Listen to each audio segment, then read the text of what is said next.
Excellent! I'm glad to see you guys back. Now, today's discussion will be an additional follow-up to our base management guides. This time, however, we'll be focused on community leaders, the small advantages they may provide, and their resulting boons. But let's get you guys comfortable in the living room and we'll dive right in. Hey guys, haven't seen you in a little while. Alright, so a major part of building up and thriving in a base is having a leader and accelerating their legacy in a given map. And Oh yeah! There's the sheriff, the warlord, the builder, and the trader. But is there really much of a significance to selecting different leaders? Perfect question. We'll start from there. Junior, go ahead, buddy. So to answer your question, yes, there is plenty of significance to the leaders one chooses, as they will influence some of the encounters, opportunities, and facilities/upgrades available to their community. And this is especially important when surviving in the Nightmare Zone. Otherwise, each leader can also leave behind what is known as a legacy boon, which is a small perk that can be carried over to future communities and intended to make surviving a little bit easier. But we'll cover those a little bit later. So, what are the distinctions between each leader type? And are there advantages some have over the others? Okay, so their distinctions are simply differences in how a given leader will dictate how their community thrives. Starting off with the sheriff. The sheriff is the Rick Grimes from Walking Dead, oriented toward earning the trust of allies through conflict resolutions and enforcing justice among one's allies. So, as a natural advantage, the sheriff will make friends rather easily and frequently, as there will be plenty of survivors that have a dispute and will call on the sheriff to deal with it. A natural disadvantage, however, is that one will increase their frequency of having to thwart off hostile survivors, which is a very hazardous part of being a sheriff. For those who visited during my Hostile Survivors guide, you'll understand what I mean. Now you said something about how facilities are more or less available depending on one's leadership style. From what I think I remember, the sheriff unlocks the field hospital, which matches a level 3 infirmary, allows one to upgrade a shooting range to specifically train for wits and shooting skills, and upgrading the lounge, which creates an ability to train all skills at once over a 10-minute period. It just requires power. Yes, that is correct. Moving on to the builder. The builder is oriented toward, well, building things, particularly facilities that are oriented to defense, efficiency, and sustainability. Their legacy missions are, for the most part, about foraging for building supplies and crafting materials. So the natural advantage of the builder is never really running out of building/crafting materials, as the leader will regularly carry out expeditions in search of rucksacks or crafting items. However, the builder is not particularly concerned with the dealings of other enclaves or their allyship. And the leader allows the construction of a sniper tower, which can provide sniper cover via radio command, building of luxury barracks which allow 5 beds, and upgrading a generator to the 3rd level, making it completely silent. Well, you've been studying quite a bit, but let's keep going.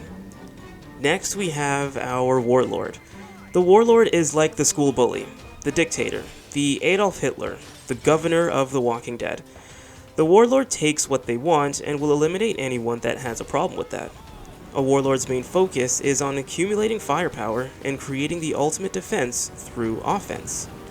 Their natural advantage is having an enormous arsenal and being prepared for anything, dead or alive. But their natural disadvantage is they are prone to creating a lot of enemies, and fighting with enemy enclaves only increases one's chances of losing survivors. I kinda like the facilities of the Warlord. They can upgrade a fighting gym to specifically train cardio and fight. They can upgrade barracks to hold up to 8 survivors and build an armory which allows one to craft any type of ammo, as well as military-grade explosives. It would seem that the Warlord fixes their own problem with the arsenal they can create. Perhaps, but we'll follow up with that one shortly. Lastly, we have our Trader.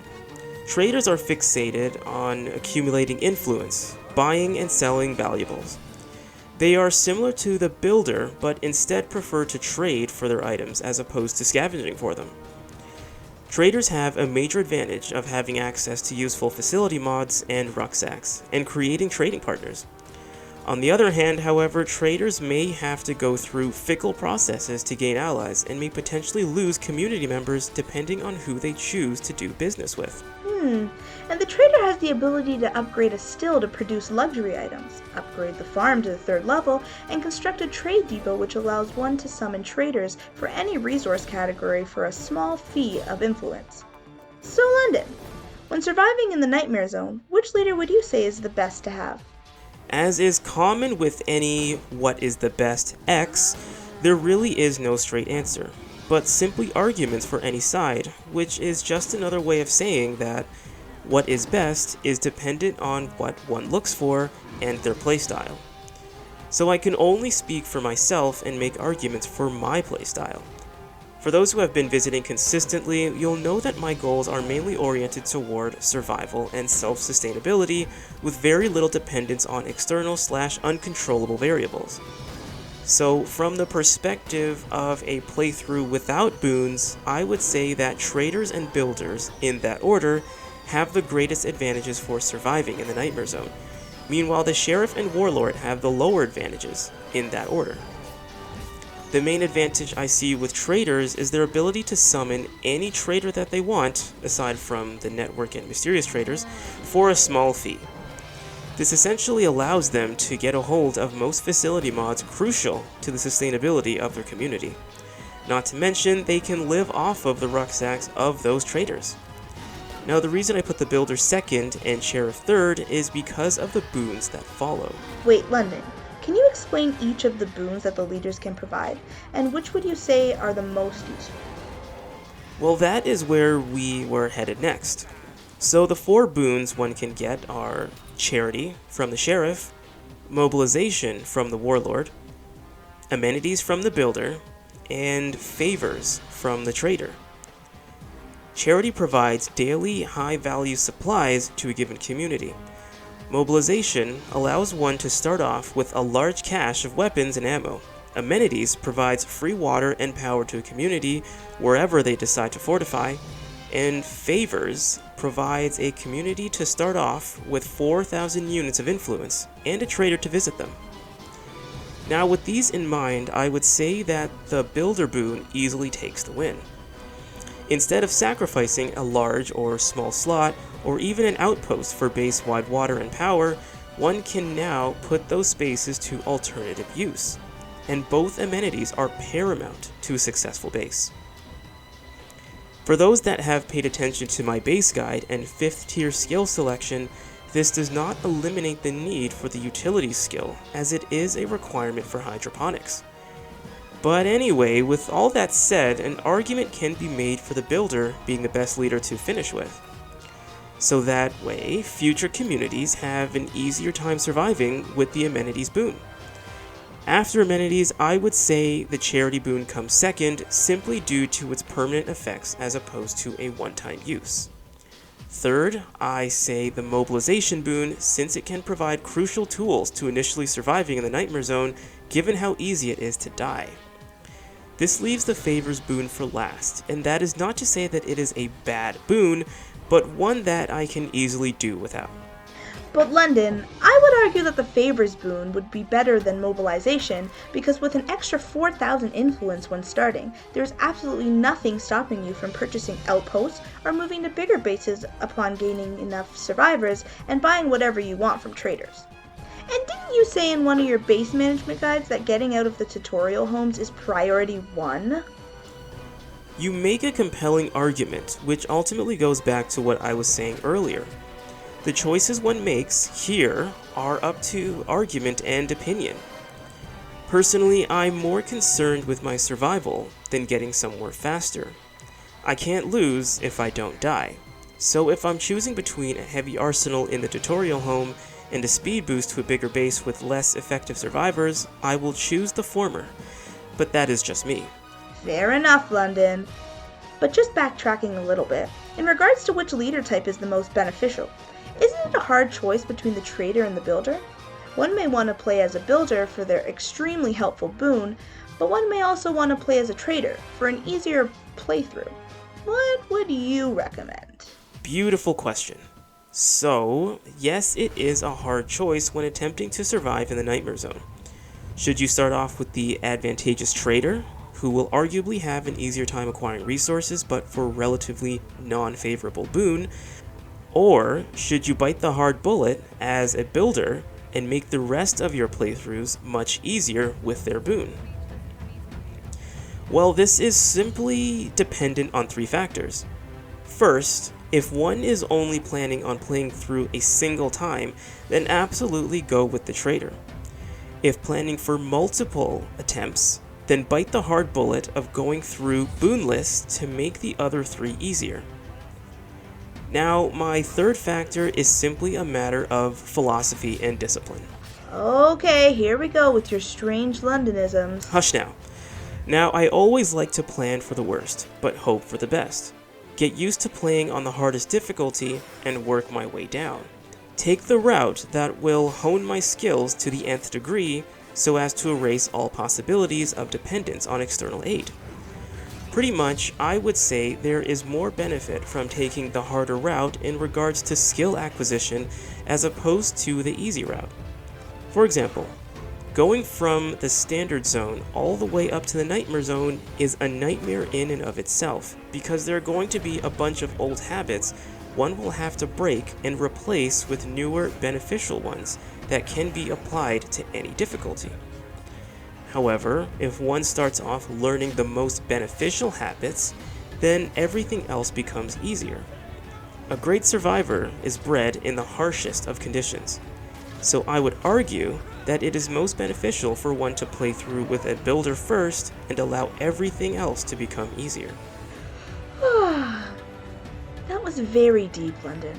So anyways, moving on, I remember you had a self-sustaining plan for constructing a base with a particular set of facilities and mods. If one is to take your recommendation of starting off with the builder boon, then how would the makeup of one's base change? You bring up an important area of discussion, and yes, there are some implications that follow with the addition of the amenities boon. In my last base guide, I stressed the importance of having a solar array and a still for both base-wide water and power. However, the solar array is no longer a requirement, and the still is only good for transforming food into fuel, which is still useful, by the way. But the 2 major implications this has is that more of the smaller bases can actually become useful and made into permanent homes. Let's take the Lock and Key base in Cascade Hills. Without having to worry about a solar array, one can use the 1 large slot for barracks, and the rest of the small slots for 2 or more hydroponics, a workshop, an infirmary, or possibly a kitchen or latrine for morale-boosting purposes. Due to the built-in facilities, however, one will likely need to keep 1 of the sheltered beds to provide room for 8 survivors. Other bases that do not have built-in facilities may have a better time though. As for bigger bases, which I would say are still the most beneficial, they reap the greatest reward with the amenities boon. One example I'll use is the Lumber Mill in Providence Ridge, the only base with no outdoor small slots, but 5 outdoor large slots. Oh yeah, I remember this one. The main issue you had with the base was that there were no way to create base-wide water without outsourcing to a water outpost, which had a cascade of effects. There was also no way of crafting one's own fuel, which only added to the cascade of negative effects. So now, with the power and the water already provided, everything else somewhat automatically falls into place. Correct. The only issue I can really have with this base is that one still cannot craft their own fuel using a still, as it is required to be outdoors in a small slot. But this is where outposts come into play. The lumber mill is capable of crafting its own materials, meaning that less priority should be given to those outposts. What has worked for me is to have a staging area to cover all costs of facility maintenance, and instead have 3 to 4 outposts dedicated to fuel, while the others be dedicated to 1 slot for ammo and 1 for material or meds. At least a good amount of fuel is produced each day, It's not as ideal as a still, but in my experience allows a base to be gaining resources daily, provided of course nothing gets ridiculously abused. Now, keep in mind, results ultimately vary, depending on ally bonuses. But with the correct skills and reasonable character traits, one should be able to sustain themselves in the base and still have room for effective morale boosting facilities. Now, would I say that the base is consequently better than, say, the Prescott Fire Station as a result of the amenity boon? No, because the Prescott Fire Station with this boon would reap similar benefits, not to mention it comes packed with other amenities and morale boosting effects. But I would say that this just about sums it up. So to summarize, London, you would say that the most beneficial leader one can have is between the trader and the builder, depending of course whether one wishes to start easy or start off hard as an investment. In regards to boons, the builder's amenity boon carries the greatest benefit as it curbs the most crucial part of running an effective and self-sustaining base. In second, you would recommend charity, third, mobilization, and favors last. As for the effects of having the amenity boon, it allows for smaller bases to be a bit more effective in sustaining 8 survivors while essentially paying less for a base. At the same time, larger bases become more effective in sustaining survivors and allowing them to thrive with much less stress. Well, thank you for the summarization, Mascara. Now, it's always important to keep in mind that this is simply one opinion on something that is inherently controversial. Some of you are likely to come up with alternatives in regards to the most effective leader or favorable boons, but so far, this is how I've managed to have the greatest survival rate while in the Nightmare Zone. Otherwise though, that is all this onion. And this onion. Alright, that is all these onions have to say. Thank you very much for stopping by, guys, and we'll see you next time. Bye guys, I hope to see you back again.